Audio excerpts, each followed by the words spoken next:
একাদশী বা নিরামিষের দিনে খাবার জন্য খুবই সহজ, টেস্টি, ক্রিস্পি সাবুদানার বড়া বা সাবুদানার পকোড়া রেসিপি তোমাদের সাথে আজকে শেয়ার করব। উপোসের দিনে সাবুদানার খিচুড়ি, সাবুদানার পোলাও, সাবুদানার চিড়ে ভাজা বা বড়া বা পকোড়া ভাজা অনেক বাঙালির ঘরেই হয়ে থাকে। আজকে আমি তোমাদের সাথে দুরকম পদ্ধতিতে সাবুদানার পকোড়া বা সাবুদানার বড়া ভেজে দেখাবো। নমস্কার বন্ধুরা, বেঙ্গলি ওভেনে তোমাদের সবাইকে স্বাগত জানাই। চলো তাহলে শুরু করি। তার আগে একটা ছোট্ট রিকোয়েস্ট, রেসিপি ভালো লাগলে একটা লাইক করে দিও, আর চ্যানেলে নতুন বন্ধু হয়ে থাকলে চ্যানেলটা সাবস্ক্রাইব করে আমার পাশেই থেকো। বড়া রেসিপিগুলো বানানোর জন্য আমি এখানে কিছুটা পরিমাণে বড় দানার সাবুদানা নিয়েছি। এই বড় দানার সাবুদানার বদলে ছোটো দানার সাবু নেওয়া যাবে। সাবুটাকে 2-3 বার ভালোভাবে জল দিয়ে ধুয়ে অল্প একটু জল দিয়ে সাবুটাকে ভিজিয়ে রাখছি। বেশি না, এই যে সাবুর গায়ে লেগে থাকবে এরকম জল। এখন সাবুগুলোকে ঢাকা দিয়ে 1 ঘন্টার জন্য ভিজতে দিতে হবে। 1 ঘন্টার সময় যদি হাতে না থাকে তাহলে সাবুদানাগুলো শুকনো অবস্থায় শুকনো খোলায় 2-3 মিনিট ভেজে নিয়ে তারপর সাবুদানাগুলো ঠান্ডা হলে মিক্সিতে গুঁড়ো করে নিতে হবে। আর গুঁড়োটা কিন্তু সুজির মতো একটু দানা দানা মতো হবে। এখন আমরা একটা মাঝারি সাইজের কাঁচা আলু নিয়েছি। কাঁচা আলুটাকে ধুয়ে পরিষ্কার করে এইভাবে ছোটো ছোটো টুকরো করে কেটে নিয়েছি। সাথে নিয়েছি কিছুটা মটরশুঁটি আর নিয়েছি কিছুটা ভাজা বাদাম। বাদামগুলোকে প্রথমে মিক্সির মধ্যে নিয়ে 2 বার ঘুরিয়ে আধ ভাঙা করে নিয়েছি। এখন এই আধ ভাঙা বাদামের মধ্যে দিয়ে দিলাম কিছুটা মটরশুঁটি। এই মটরশুঁটিগুলোকেও আধ ভাঙা করে নিতে হবে। 3-4 বার ঘোরালেই কিন্তু এটা তৈরি হয়ে যাবে। এবার এটাকে আমরা একটা বাটির মধ্যে সাইডে রেখে দিচ্ছি। 2-1টা দানা যদি গোটাও থেকে থাকে কোনো অসুবিধা হবে না। আমি তোমাদের এখন 1 ঘন্টা পরে দেখাচ্ছি। সাবুদানাগুলো 1 ঘন্টা পরে অনেকটা ফুলে গেছে আর নরম হয়ে গেছে। এখন এই ভেজানো সাবুদানাগুলো বাদাম আর মটরশুঁটি পেস্ট করা মিক্সির জারের মধ্যে ঢেলে নিলাম। এর মধ্যে দিয়ে দিচ্ছি কেটে রাখা কাঁচা আলু। এইবার এর মধ্যে দিয়ে দিচ্ছি কিছুটা আদা কুচি, 2টো কাঁচা লঙ্কা আর কয়েকটা গোটা গোলমরিচ, আর সামান্য একটু জল দিয়ে এটাকে পেস্ট বানিয়ে নিতে হবে। আর পেস্টটা কিন্তু একদম ফাইন পেস্ট হবে না, একটু দানা দানা ভাব থাকবে। পেস্টটাকে একটা বড় বাটির মধ্যে ঢেলে নিলাম। এখন এর মধ্যে দিয়ে দিচ্ছি লবণ। উপোসের দিনে বানালে এর বদলে সন্দক লবণ দেবে। আর বড়াগুলোকে আরও একটু হেলদি আর টেস্টি বানানোর জন্য আমরা আগে থেকে যে মটরশুঁটি আর বাদাম ভাজার আধ ভাঙা পেস্ট বানিয়ে রেখেছিলাম সেই পেস্টটা দিয়ে দিলাম। এগুলো হালকা করে মিশিয়ে নিয়ে এখন দিচ্ছি কিছুটা ধনেপাতা কুচি আর হাফ পাতলেবুর জুস। এগুলোকেও ব্যাটারের সাথে ভালোভাবে মিশিয়ে নিলাম। বড়ার টেস্টটা আরও একটু বাড়াবার জন্য এর মধ্যে একটা তড়কা অ্যাড করব। তার জন্য ওভেনে একটা প্যান বসিয়ে তাতে 1 চামচ তেল দিয়ে হাফ চামচ জিরে ভেজে নিয়েছি। জিরেটা ভাজা হয়ে গেলে ফ্লেমটা অফ করে দিয়ে এর মধ্যে দিয়ে দিলাম একটু হিং। এখন এই তড়কাটা ব্যাটারের সাথে ভালোভাবে মিশিয়ে নিলাম।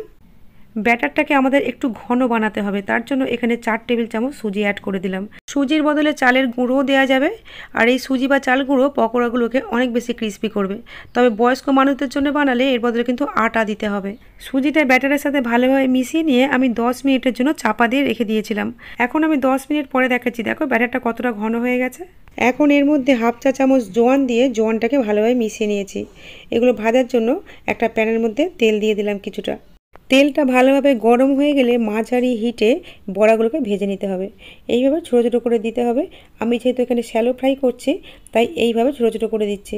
তোমরা কিন্তু ডিপ ফ্রাইও করতে পারো, তাহলে আরেকটু বেশি পরিমাণে তেলটা দিতে হবে। প্যানের মধ্যে যতগুলো ধরবে ততগুলি আমি এখানে দিয়ে দিয়েছি। এখানে যেহেতু আমি ডুবো তেলে ভাজছি না তাই প্যানটাকে ধরে একটু ঝাঁকিয়ে দিলাম যাতে প্রতিটা বড়ার ওপর পর্যন্ত তেলগুলো লাগে। ফ্লেমটাকে মিডিয়ামে রেখে বড়াগুলোকে উল্টে পাল্টে ভেজে নিতে হবে। নিজের পছন্দের কালার করে ভেজে নেবে। নিচের পোর্শনটা বাদামি রং ধরলে এইভাবে উল্টে দিতে হবে। খুব টেস্টি, ক্রিস্পি আর মুখরোচক একটা রেসিপি। শুধু উপোসের দিনে না, যে কোনো দিনে সকাল সন্ধ্যা চায়ের সাথেও কিন্তু স্ন্যাক্স হিসাবেও খাওয়া যাবে। আমি যেহেতু অনেকগুলো বড়া একসাথে ভাজছি তাই কিন্তু একটা বড়ার সাথে আরেকটা বড়া লেগে গেছে, কিন্তু এতে অসুবিধা হয় না। এইভাবে একটুখানি চাপ দিলে কিন্তু প্রতিটা বড়া আলাদা আলাদা হয়ে যায়। দেখো কত লোভনীয় দেখতে হয়েছে আর কত মুচমুচে হয়েছে, দেখি বুঝতে পারছো বন্ধুরা।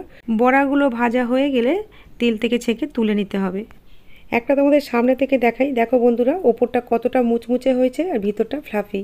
এখন আমরা কিছু বড়া আপ্পাম প্যানে ভাজবো। এই আপ্পাম প্যানে ভাজলে কয়েক ফোঁটা তেলেই কিন্তু খুব সুন্দর করে মুচমুচে করে বড়াগুলো ভাজা হয়ে যায়। তার জন্য একটা আপ্পাম প্যান আমরা বসিয়ে দিয়ে কয়েক ফোঁটা করে তেল দিয়ে দিলাম। তেলটা গরম হতে হতে বড়ার ভিতরটা কেমন হয়েছে সেটাও তোমাদের দেখিয়ে দিলাম। এদিকে তেলটাও গরম হয়ে গেছে।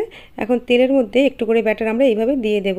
প্যানের প্রতিটা খাপের মধ্যেই কিছুটা করে ব্যাটার দিয়ে দিয়েছি। এখন লো ফ্লেমে এগুলোকে ভেজে নিতে হবে। আর যদি বয়স্ক মানুষদের জন্য বানাও তাহলে কিন্তু ফ্লেমটাকে লো টু মিডিয়ামে রাখতে হবে, কারণ লো ফ্লেমে ভাজলে ওপরের পোর্শনটা একটু বেশি ক্রিস্পি হয়। লো হিটে ভাজলে কিন্তু মাঝখানেরগুলোতেই শুধু তাপ পায়, ধারেরগুলো তাপ পায় না। তাই প্যানটাকে ধরে একবার সামনে একবার পিছনে করে সমস্ত রেসিপিগুলোর গায়ে খুব ভালোভাবে হিটগুলো সমানভাবে লাগিয়ে নিতে হবে। কিছুক্ষণের মধ্যে নিচের পোর্শনটা যখন হালকা বাদামি কালার ধরবে তখন এইভাবে প্রত্যেকটাকে উল্টে দিতে হবে। বন্ধুরা দেখো কত কম তেলে কত লোভনীয় আর কত মুচমুচে, মাঝখানেরগুলো আগে হয়ে যায়, তাই মাঝখানেরগুলোকে আগে তুলে নিতে হবে। আমি আমার চ্যানেলে এইরকমই সহজ সহজ মজার মজার রেসিপির ভিডিওর আপলোড করে থাকি। এই রকম রেসিপির ভিডিওর আপডেট সবার আগে পাওয়ার জন্য ইউটিউব থেকে দেখলে চ্যানেলটাকে সাবস্ক্রাইব করার, আর এফবি পেজ থেকে দেখলে পেজটাকে ফলো করে নেবার অনুরোধ রইল। বন্ধুরা আজ তাহলে এই পর্যন্তই। তোমাদের সাথে আবার আমার দেখা হবে নতুন কোনো রেসিপির সাথে। তোমরা ভালো থেকো, সুস্থ থেকো, সাবধানে থেকো। শেষ পর্যন্ত ভিডিওটা দেখার জন্য তোমাদের সবাইকে জানাই অসংখ্য ধন্যবাদ।